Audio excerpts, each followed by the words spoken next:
नमस्कार, आपण पाहत आहात डीसी न्यूज मराठी. मी आहे आपल्या संगतीत दिव्या. पुण्यातील बहुचर्चित केतन अग्रवाल हत्याकांडात आता मोठा खुलासा झाला आहे. या प्रकरणातील मुख्य आरोपी आणि केतनची होणारी पत्नी सिया गोयल तसेच तिचा कथित प्रियकर चेतन चौधरी यांनी आपला गुन्हा कबूल केला.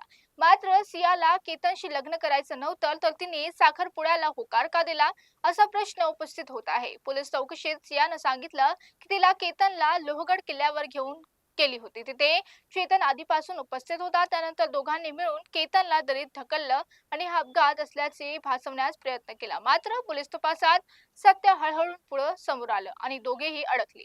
अखेर सिया आणि चेतन यांनी पूर्वनियोजित कट रचून केतनची हत्या केल्याची कबुली केली.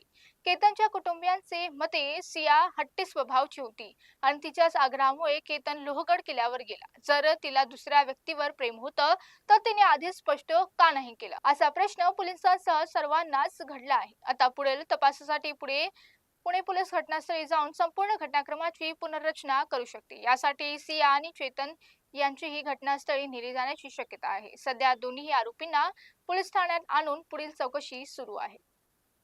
तर पुढे काय होतं या प्रकरणात पाहायचा विषय. आता थांबूया इथेच. पाहत राहा डीसी न्यूज मराठी.